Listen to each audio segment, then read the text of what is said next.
Hi and welcome. In today's video I am going to teach you how to add bio on Parler. So let's get started and open Parler application.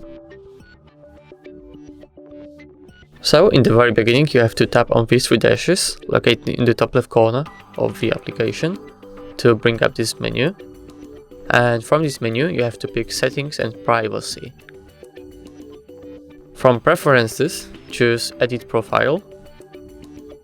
Then, as you can see, there is a bio, and you have to tap on the space right next to it. From this point on, you can start typing. Mainly, you put information about yourself in bio. So let's just add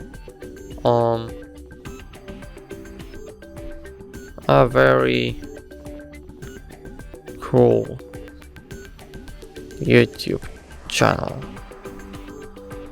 Yeah, that's great. And if you are done, you just simply have to click on Save in the top right corner. And if you go back to Edit Profile, as you can see, our bio was saved. And that's how you add bio on Parler. So thank you so much for watching. Please leave a like on this video and subscribe to our YouTube channel. Goodbye.